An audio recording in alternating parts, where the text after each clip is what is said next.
오늘부터 한 달 동안 요나서를 가지고 다시 주님 앞에 라는 제목으로 오늘 설교를 시작하곤 합니다. 첫 설교는 어디로 도망칠 것인가. 그 요나서는 대선지서나 소선지서 가운데 정말 우리가 잘 모르는 사람들이 많잖아요. 내용들이. 그런데 요나는 드라마틱하고 그리고 기승전결로 이루어져서 정말 읽어도 너무나 재미난 이야기가 있어서 요나서는 다 알고 있습니다. 그런데 북이스라엘의 선지자였던 이 요나가 당시의 세계의 강대국이었던 아수르의 수도 니느웨의 복음을 전하는 이러한 선교적 측면에서 오늘 요나서를 읽으면 안 됩니다. 요나서의 근본적인 취지와 요나서의 근본적인 타깃, 즉 청중은 니느웨가 아니라 바로 이스라엘이고 그리고 요나라는 사실을 기억해야 합니다. 예를 들면 열방을 예언했던 아모스서나 혹은 에돔을 예언했던 오바댜서나 그리고 니느웨를 예언했던 나훔과 같은 모든 책도 모든 청중은 이스라엘입니다. 이방 나라를 얘기하고 있지만 결국에는 하나님의 메시지는 이스라엘을 향하고 있다는 것을 기억해야 합니다. 제가 왜 이야기를 하냐면 오늘 이 요나는 단순히 니느웨의 복음을 전하는 메시지가 아니라는 거예요.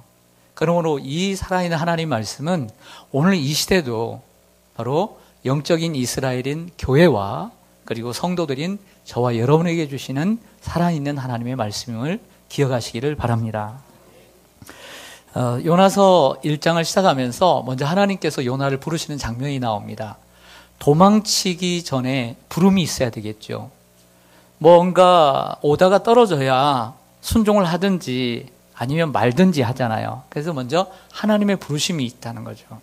1절과 2절을 좀 보시면요. 여호와의 말씀이 아미떼의 아들 요나에게 임하니라. 이르시되 너는 일어나 저 큰 성읍 니느웨로 가서 그것을 향하여 외치라. 그 악독이 내 앞에 상달되었습니다 하시니라고 했습니다. 요나의 아버지 이름은 아미떼거든요. 이 아미떼라는 말은 히브리어로 에미트라고 하는 단어에서 왔습니다. 이 말은 신실하다, 진리라는 말입니다. 아버지가 진리입니다. 근데 요나의 이름은 뭐냐면 뜻은 비둘기입니다. 노아의 홍수가 일고 난 다음에 비둘기를 보내죠. 그 충실했던 비둘기처럼 아미떼 아들인 진리의 아들, 신실한 아들인 요나를 하나님의 심부름꾼으로 보내시는 장면이 오늘 본문에 나와 있는 것이죠. 요나의 모습은 충실한 비둘기 같지는 않은 것 같아요. 왜냐하면 그 이름대로가 아니라 비둘기의 또 다른 측면인 완고하고 그리고 고집스러운 모습이 드러나고 있습니다.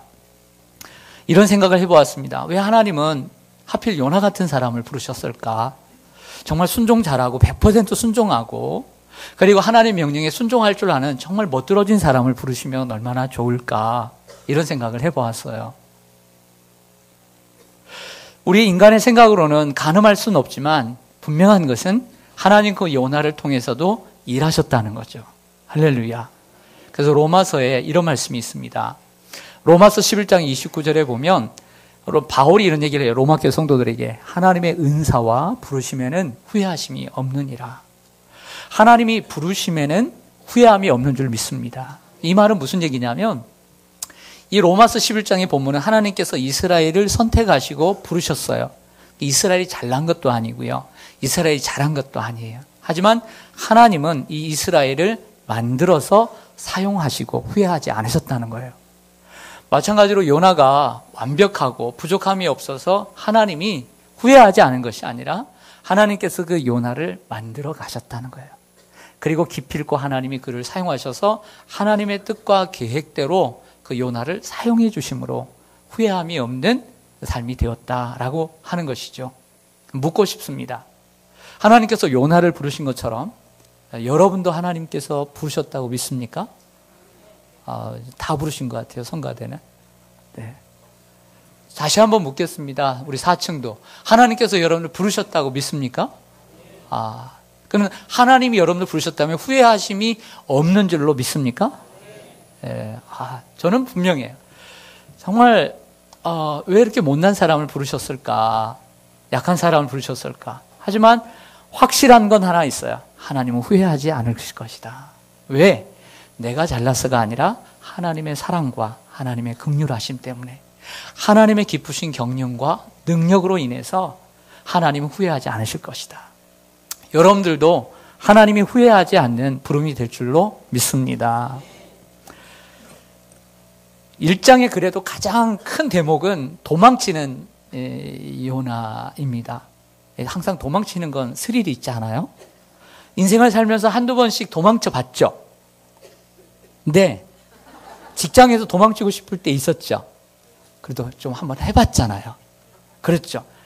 몇 번 그냥 생각하다가 그냥 한번 그냥 탁 치고 한번 그만둔 적도 있잖아요. 네, 고마워요. 그런 경험이 좀 있어야 되는 거예요. 삶을 살면서. 요즘은 너무 좋지만 여러분들 집에서 나오고 싶은 적도 있죠. 옛날에 정말 너무 고생 많아서 정말 내가 왜 이곳에 시집 왔나 그러고 싶을 때가 있죠. 지난주에 어떤 집사님께 전화를 드렸어요. 아프셨다고 하길래. 그랬더니 여러 가지 일로 딸네 집에 일주일 동안 가 있었대요.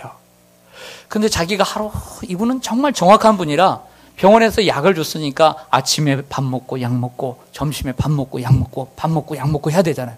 딸이 아침에 밥을 안 주더래요.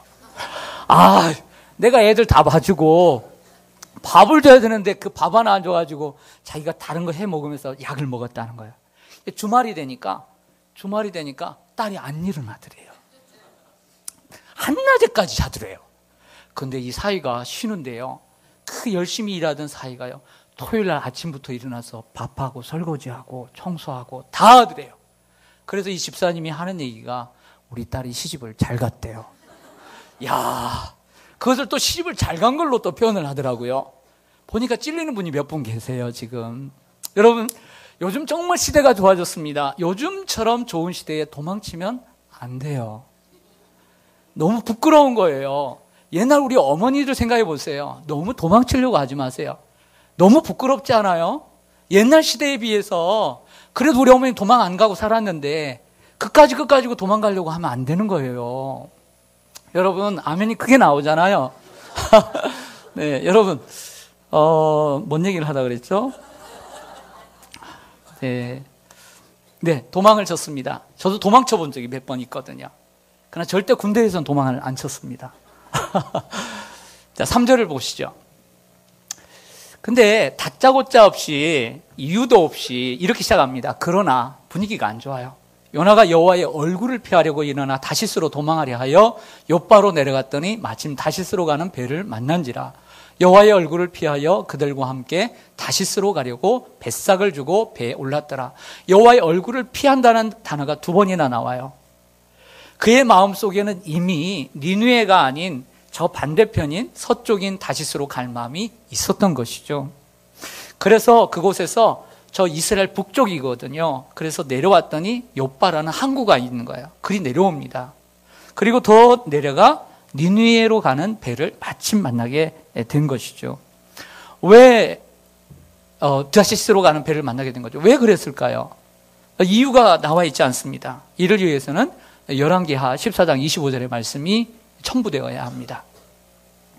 이스라엘의 하나님 여호와께서 그의 종 가드 헤벨 아밋대의 아들 선지자 요나를 통하여 하신 말씀과 같이 여로보암이 이스라엘 영토를 회복하되 하맛 어기까지부터 아라바 바다까지 하였으니 라고 했습니다.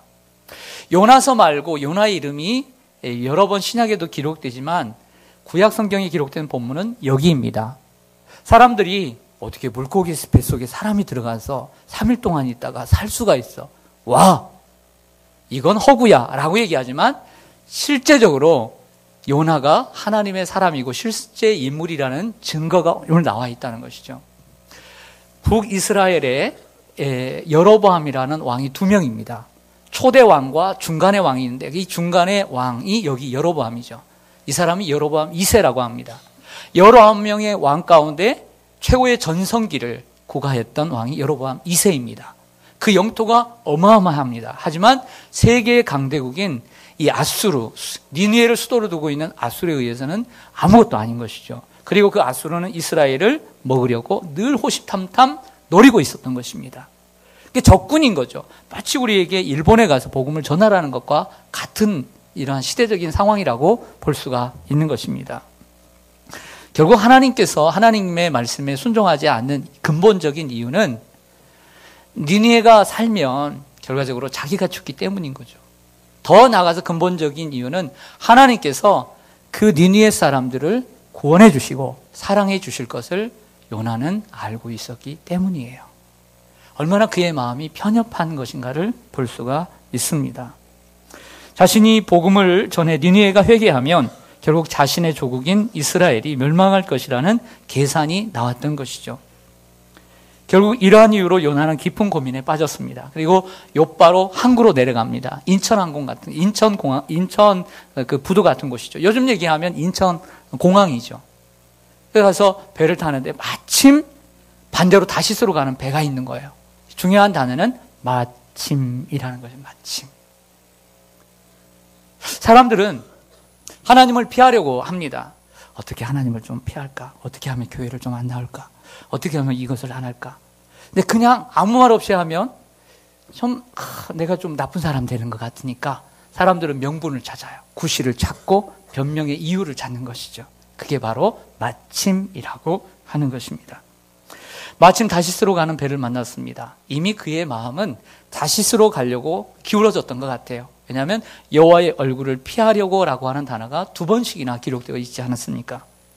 이 마침이라는 단어를 사람들은 핑계와 변명의 근거로 합법화하고 정당화하고 자기를 옹호하는 경우를 우리는 보게 됩니다. 여러분, 적용하겠습니다. 혹시 여러분들 중에 도망치고 계신 분은 안 계십니까? 오늘 하나님을 피하고 계신 분은 안 계십니까? 피했다면 안 나왔겠죠. 근데 여러분들 중에는 피할까 말까 오늘 욥바로 내려가는 분은 안 계십니까? 그러면서 자기를 옹호하고 합법화해 줄 마침이라는 변명거리를 찾고 있지는 않습니까? 이래서 가정을 피하고 떠나고, 이래서 직장을 떠나고, 이래서 교회를 떠나고, 이래서 하나님을 떠나는 이러한 명분 말입니다. 사람의 여러 가지 형편 때문에, 남들에게 말 못할 사정 때문에 교회를 멀리하고 하나님을 떠나려는 생각을 갖고 계시지는 않습니까? 그런 생각이 여러분들 마음속에 침입해 본 적은 없습니까? 혹은 하나님은 떠나지는 않습니다. 절대 하나님은 떠나지 않습니다. 여태까지 내가 어떻게 하나님을 만났는데 세례도 받고 직분도 받고 그것도 중직도 받고 하나님을 떠날 수 없습니다. 사람들의 이목도 있고 하나님은 살아계신 줄 믿습니다. 내가 주일만큼은 나와줄 수 있습니다. 하지만 더 이상 하는 것은 원치 않습니다. 이런 분도 있을 것입니다. 세상에 이유를 대지 못할 사람이 있을까요? 저의 그 간증을 하나 한다면, 제가 1992년 6월 18일 날 군에서 제대를 했습니다. 군대에서 제대를 하고 복학을 하려니까 9개월이 남은 거예요. 그래서 하나님의 부르심이 있었음에도 불구하고 그것을 뒤로 하고 좀 돈을 좀 벌고 경제적인 좀 보충을 하고 난 다음에 나중에 몇 년 후에 하나님께서 나를 정말 확실히 부르신다면 남은 신학을 좀 해봐야 되겠다라고 저도 욥바로 내려가고 있었어요. 욥바로 내려가고 있다가 경북 영양에서 제가 버스를 타고 그리고 그 동서울까지 올라오는 중이었습니다. 그러다가 제 버스가 제가 잠깐 이렇게 조는 사이에 버스가 쾅 하고 소리가 나더라고요. 일어나 보니까 8톤 트럭하고 부딪힌 거예요. 군 제대하고 얼마 되진 않았지만 제 옆에 창가에 앉아있던 한 사람이 그 자리에서 즉사를 했습니다. 많은 세월이 흘렀지만 그 모습은 지금도 선명합니다. 그 자리에서 저는 하나님 앞에 회개했습니다. 하나님, 제가 요나처럼 이처럼 고민하고 또 하나님을 떠나려고 그리고 변명에 구실을 삼으려고 했던 건 용서해 주옵소서. 내가 하나님의 길을 가겠습니다. 순종하지 않는 나로 인해서 혹이라도 이 사람이 고통 속에서 이렇게 죽어갔지는 않았는지라는 그런 생각도 해보게 되었습니다. 요나도 예외는 아니었습니다. 하나님의 얼굴을 피하려고 욥바로 갔습니다. 그리고 배를 탔습니다. 다시스로 가는 배를 타는데 결국 어떻게 되었습니까? 바람이 불었습니다. 폭풍이 일었습니다. 그 함께 있던 사람들, 사공들까지도 다 죽게 되었습니다. 하나님의 말씀에 순종하지 않고 하나님의 얼굴을 피하려고 하면 결국에는 어떤 일이 일어나느냐? 내 주위에 있는 사람들이 고통스러워요. 아파해요. 여러분 가족을 사랑하시죠? 여러분 주위에 있는 사람들이 잘 되기를 원하시죠? 그래서 열심히 벌고, 그래서 좋은 집을 사고 좋은 먹을거리와 입을거리를 주죠. 그 행복의 한 단면일 수 있지만 진정한 내 사랑하는 사람의 행복을 구하는 길은 우리가 하나님의 얼굴을 피하지 않는 것입니다. 우리가 하나님께 피하는 것입니다. 우리가 하나님 앞에 나아가는 것입니다. 내려가는 인생이 아니라 욥바로 내려가고 배로 내려가고 그리고 배 밑창으로 내려가고 거기다 더 넘어져서 거기에 누워서 잠을 자는 내려가는 인생이 아니라 하나님을 향하여 올라가는 인생이 되어야 합니다. 내려가면 죽음입니다. 올라가면 생명입니다. 내려가면 하나님의 얼굴을 피함입니다. 올라가면 하나님께 피함인 것입니다. 내려가면 하나님께서 우리에게 주신 사명을 버림입니다. 올라가면 하나님께서 주시는 그 고귀한 사명을 우리가 붙듦입니다. 올라가야 될 줄로 믿습니다. 오늘 본문을 보면 계속 내려가고 있어요. 내려가면 나 자신뿐만 아니라 내 주위에 있는 사람들이 고통스러운 거예요. 정말 내 사랑하는 이웃들을, 내가 사랑하는 가족을 정말 행복하게 해주기를 원하신다면 예수를 믿으세요. 예수를 잘 믿으세요. 하나님이 여러분에게 주신 사명을 감당하세요. 그리고 순종하며 살아가세요. 변명거리를 찾지 말고 힘들고 어려운 고통의 순간들이 있을지라도 그 고통을 디딤돌로 삼고 하나님 앞에 더 나아가세요. 여호와를 앙망하는 자는 새 힘을 얻으리니 독수리가 날개침 같은 힘을 주실 줄로 믿습니다. 하지만 우리 인간은 최초의 인간인 아담처럼 하와처럼 죄를 범하기 쉬운 존재입니다. 죄를 범하고 난 다음에 핑계를 대기 쉬운 존재입니다. 아담과 하와가 죄를 범했습니다. 그때 한 일이 무엇입니까? 피하는 것이었습니다. 하나님의 낯을 피하는 것이었습니다. 가인이 한 일이 무엇입니까? 가인이 동생을 죽이고 하나님을 피하는 것이었습니다. 그리고 또 하는 것이 무엇이었습니까? 아담아, 왜 내가 그렇게 하였느냐? 이렇게 얘기할 때 하나님께서 주신 저 여자가 먹게 했다라고 변명거리를 대었습니다. 이게 인간입니다. 우리는 자꾸 우리의 환경과 우리의 삶을 돌아오면서 하나님의 말씀에 순종하지 않으려고, 하나님의 낯을 피하려고, 하나님의 얼굴을 피하려고 안간힘을 쓰는 연약한 존재입니다. 이런 우리를 위해서 주님이 우리에게 주신 것은 말씀이고 예수 그리스도의 십자가의 능력이고, 그분은 가셨지만 우리에게 성령 하나님을 주셔서 우리의 마음속에 있는 죄된 마음을 이길 수 있도록 은혜를 주고 계신 것입니다. 내려가면 고통스럽습니다. 그리고 우리의 사랑하는 사람들까지도 고통스럽게 만드는 길입니다. 참된 행복의 길은 힘들어도 그 고난을 딛고 주님의 말씀에 순종하며 나아가는 길입니다. 사공들이 이 폭풍의 원인을 단순히 자연적인 현상에서 찾지 않았습니다. 희한하죠. 사공들은 바다의 전문가인데 자연적인 문제에서 찾지 않고 종교적인 문제, 신앙적인 문제에서 찾았습니다. 그래서 제비를 뽑죠. 누구의 잘못인가? 누가 뽑혔죠? 요나가 뽑혔습니다. 요나 이름이 참 기가 막힙니다. 요나. 요나가 기가 막혀요, 이름이. 한국어로 너무 기가 막히다. 요컨대 누구다? 나다라고 하는 거죠. 내가 뽑힌 거예요. 그래서 묻습니다. 네가 왜 뽑혔는지, 그리고 네가 어느 나라 사람인지, 내가 뭐 하는 사람인지, 직업이 무엇인지를 물었습니다. 그때 이렇게 대답하죠. 9절 보겠습니다. 함께 대답하겠습니다. 시작. 그가 대답하되 나는 히브리 사람이요 바다와 육지를 지으신 하늘의 하나님 여호와를 경외하는 자로라 하고. 보시죠. 동문서답입니다. 직업도 없습니다. 나라도 없습니다. 히브리라는 말은 강을 건넜다는 말입니다. 하나님 믿는 사람들을 가리키는 단어입니다. 섬기는 사람들.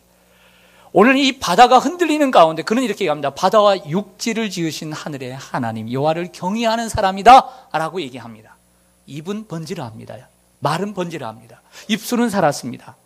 그런데 삶 속에서 전혀 다른 삶을 살고 있습니다.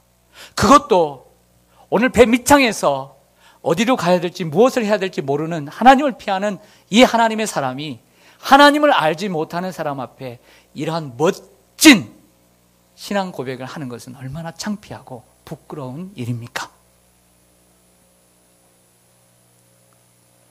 이 본문의 말씀만을 보면 너무나 멋들어져요. 하지만 앞뒤 문맥을 보면 이런 말이 나올 수가 없죠.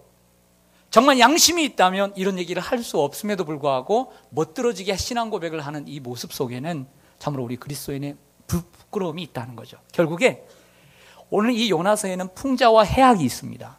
이스라엘과 하나님의 사람들이 결국에는 하나님을 입술로는 존경하지만 삶으로는 그렇지 못한 모습을 이 이방 사람들을 통해서 고발하고 풍자하는 책이 바로 요나라고 할 수가 있는 것이죠.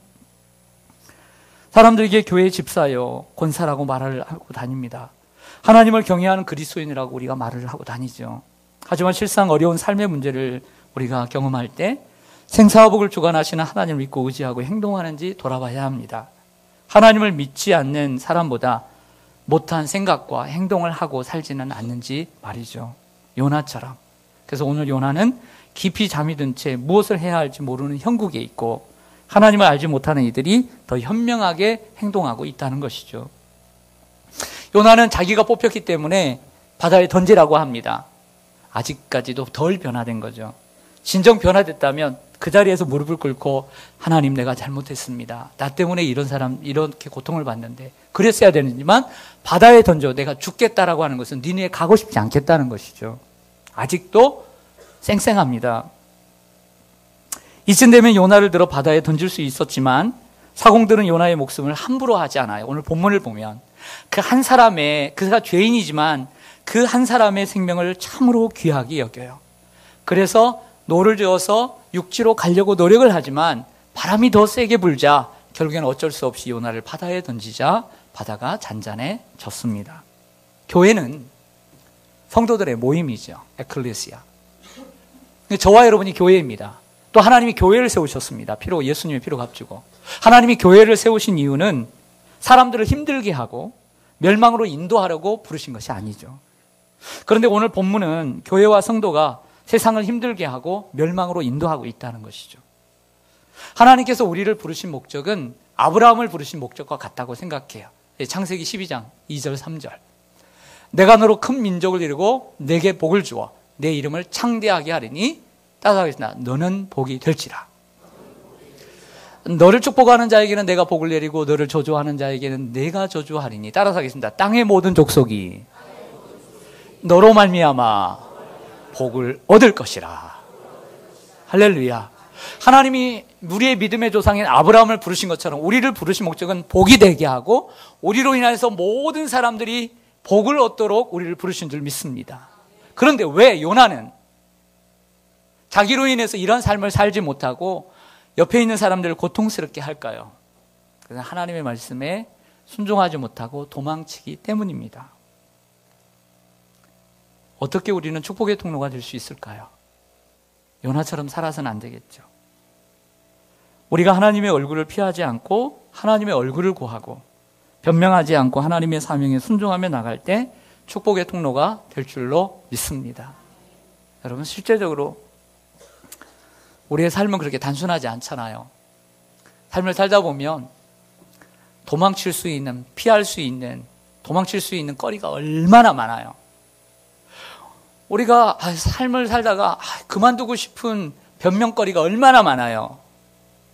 되라고 하면 다 돼요. 노트 한 권이 부족할지 몰라요.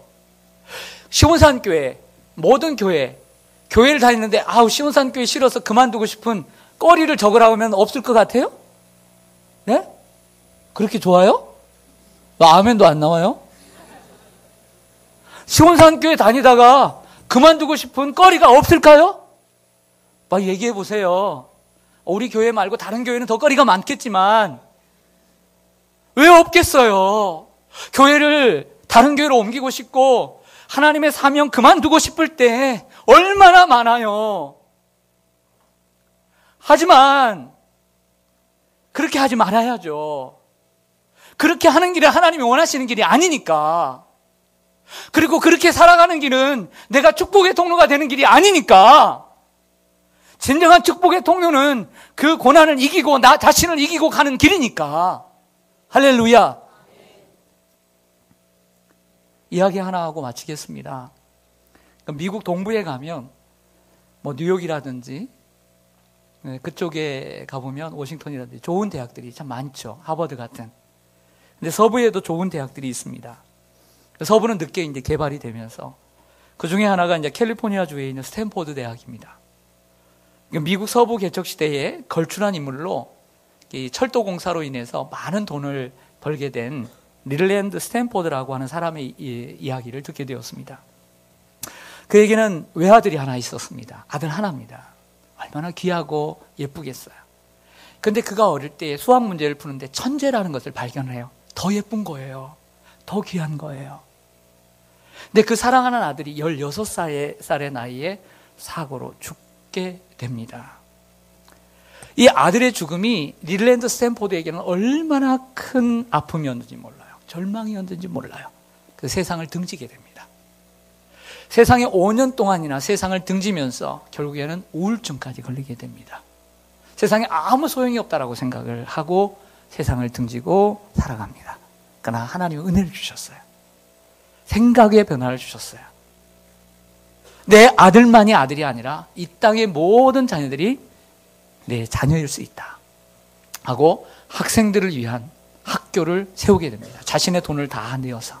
이게 스탠포드 대학입니다. 그래서 실제 그 스탠포드 대학의 공식 명칭은 더 릴랜드 스탠포드 주니어 유니버시티. 아들의 이름을 딴 거죠. 사랑하는 성도 여러분, 어떤 이유로 하나님을 피하고 계십니까? 그리고 어떤 이유로 하나님을 피하려고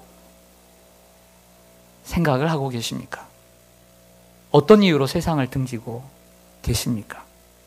어떤 이유로 가정을 피하고 직장을 피하고 교회를 피하고 사람들을 피하고 계십니까? 그리고 어떤 이유로 하나님께서 여러분들에게 주신 그 고귀하고 위대한 사명을 뒤로한 채 그만두려고 하십니까? 하나님의 부르심에는 후회함이 없습니다. 하나님의 사랑과 긍휼하심으로 여러분들 이끄실 줄로 믿습니다. 하나님의 얼굴을 피해서 도망칠 곳은 세상 어디도 없습니다. 하나님을 피하면 가족과 이웃을 힘들게 하고 자신까지 고통스러운 삶에 빠지게 되지만 하나님께 피하면 여러분 자신이 살고 여러분 사랑하는 가족과 이웃도 살리는 복이 될 줄로 믿습니다. 시편 139편 말씀을 읽고 오늘 같이 마치겠습니다. 시작. 내가 주의 영을 떠나 어디로 가며 주의 앞에서 어디로 피하리이까? 내가 하늘에 올라갈지라도 거기 계시며 수월에 내 자리를 펼지라도 거기 계시니이다. 내가 새벽 날개를 치며 바다 끝에 가서 거주할지라도 거기서도 주의 손이 나를 인도하시며 주의 오른손이 나를 붙드시리이다. 아멘. 기도하겠습니다.